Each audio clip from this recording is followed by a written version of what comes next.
بسم اللہ الرحمن الرحیم۔ السلام علیکم ورحمۃ اللہ وبرکاتہ۔ امید کرتی ہوں کہ آپ سب اللہ رب العزت کے فضل و کرم سے خیریت سے ہوں گے۔ میں ہوں عائشہ بنت عبداللہ اور آپ دیکھ رہے ہیں عائشہ بنت عبداللہ اسلامک چینل۔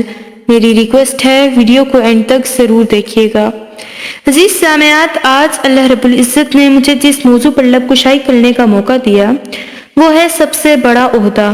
دعا ہے کہ اللہ پاک حق اور سچ بیان کرنے کی توفیق عطا فرمائے اور غلطیوں سے درگزر فرمائے۔ موضوع کا آغاز کرتے ہیں۔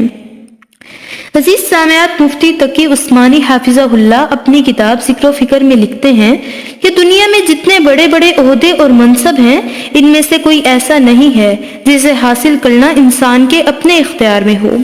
اگر کوئی شخص کسی ملک، ادارے یا جماعت کا سربراہ بننا چاہے تو ہزار کوشش کے باوجود ضروری نہیں کہ اس مقصد میں کامیاب ہو جائے۔ کتنے لوگ ہیں جو یہی جدوجہد کرتے کرتے دنیا سے رخصت ہو گئے لیکن عہدے تک نہ پہنچ سکے۔ پھر اگر کسی کو اس قسم کا کوئی عہدہ مل بھی جائے تو اس بات کی کوئی گارنٹی نہیں کہ وہ عہدہ دیر تک قائم بھی رہے گا۔ نہ جانے کتنے لوگ ہیں جو عہدہ منصب رکھنے والوں کے خلاف حسد کی آگ میں جلتے رہتے ہیں اور بہت سے انہیں اس عہدے سے اتارنے کی کوشش میں لگے رہتے ہیں اور بسا اوقات کامیاب بھی ہو جاتے ہیں۔ کل کے حکمران آج جیل کی کوٹری میں نظر آتے ہیں۔ ان سارے عہدوں اور مناصب سے ہٹ کر میں آپ کو ایک ایسا مفت کا عہدہ بتاتی ہوں جس کا حصول آپ کے اپنے اختیار میں ہے۔ ہر شخص جب چاہے وہ یہ عہدہ حاصل کر سکتا ہے اور جب تک انسان خود نہ چاہے کوئی دوسرا اس کو اس عہدے سے معزول بھی نہیں کر سکتا۔ وہ عہدہ ہے خادم کا عہدہ۔ اپنے آپ کو اللہ کی مخلوق کا خادم بنا لیں اور یہ طے کر لیں کہ میں جہاں کہیں ہوں گا اور جس حیثیت سے ہوں گا دوسروں کی خدمت کی کوشش کروں گا۔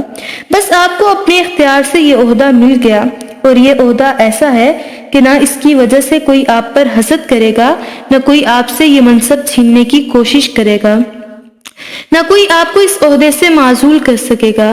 اور سب سے بڑی بات یہ کہ اس عہدے پر فائز ہونے کے بعد آپ کا جو قدم اٹھے گا وہ ایسی عبادت شمار ہوگا جو تمام نفلی عبادتوں سے افضل ہے اور جس کے بارے میں نبی کریم صلی اللہ علیہ وآلہ وسلم کا ارشاد گرامی ہے، لوگوں میں سب سے بہترین وہ شخص ہے جو دوسرے لوگوں کو فائدہ پہنچاتا ہے۔ جن اللہ والوں کو اس مفت کے اختیاری عہدے کی لذت اور اس کے مفادات کا صحیح ادراک حاصل ہو جائے وہ دنیا کے عہدوں میں سے خواہ کتنے اونچے عہدے پر پہنچ جائیں لیکن کسی حالت میں وہ خادم کا یہ اختیاری عہدہ ہاتھ سے نہیں جانے دیتے۔